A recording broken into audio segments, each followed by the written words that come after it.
So as I said, Clifton, to do this pose, you really just have to imagine that you're terrified of the ground. Okay. You know, you're like laying here, you're like, woo, woo, woo. Everything's good. Okay.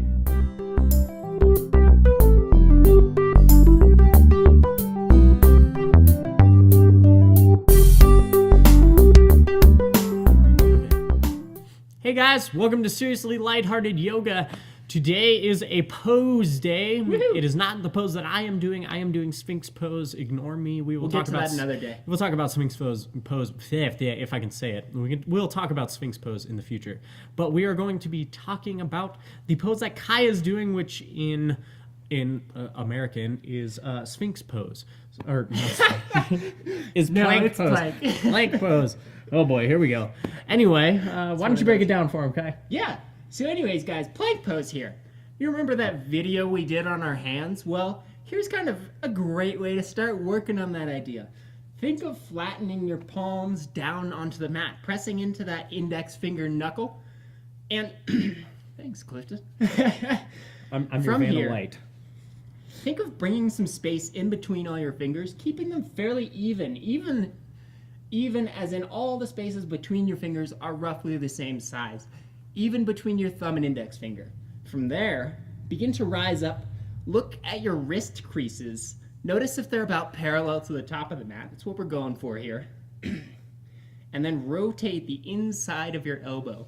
We call it the eye of your elbow, toward the front of the mat. From here, begin to bring some awareness to your shoulder blades, thinking of bringing them flat onto your back, but then also cupping them down so that you begin to lift your back up almost as you bring your shoulder blades into a deeper activation. From here, now we get to our back.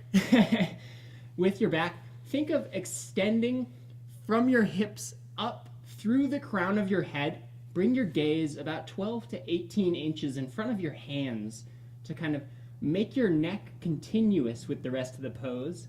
And then at the same time, press through your heels into the backs of your feet. And what that does is allows you to activate the backs of your legs, which become like kind of the hanging part of your legs. The shelf, you could say. And all of this activation together brings you into plank pose. And this is a great pose to hold if you want to work on that core strength. And also, oftentimes you see it just by itself in a yoga class. You also see it in the middle of flows. If for some reason you'd like a variation, you can come onto fists if your wrists are getting tired, or you can come down onto your forearms. So anyways, guys, that's plank pose for you. Yeah, so that's plank pose. Again, that was actually part of the sun salutation that we had done earlier. Kind of breaking down another portion of that. But that's kind of the things that you're striving to work on. It is, as Kai said, a good one to work on your core strength. If you want to work on your overall core strength. We're just kind of from here to here. Yeah, when we're really talking well. core, we're talking My shoulders are tired. Yeah, we're talking from your hips to your shoulders. That's really the core of your body, kind of your torso. So you can use that to work on that strength. You can just hold it for however long you want to, really. Don't hurt yourself while doing this, though I think you'd be kind of hard-pressed to do that. But those are the things you're going to want to work on. Remember to pull through your hips to the crown of your head, like Kai was saying. Keep your hands flat on the mat. Push through your heels down towards the ground, sort of. Make everything as flat as you can. That's Absolutely. the plank. Make it look like a plank, hence the name. So anyway, give somebody a high five after you're done with that. And you've got, whoa, that was a bad one. Sorry, guys.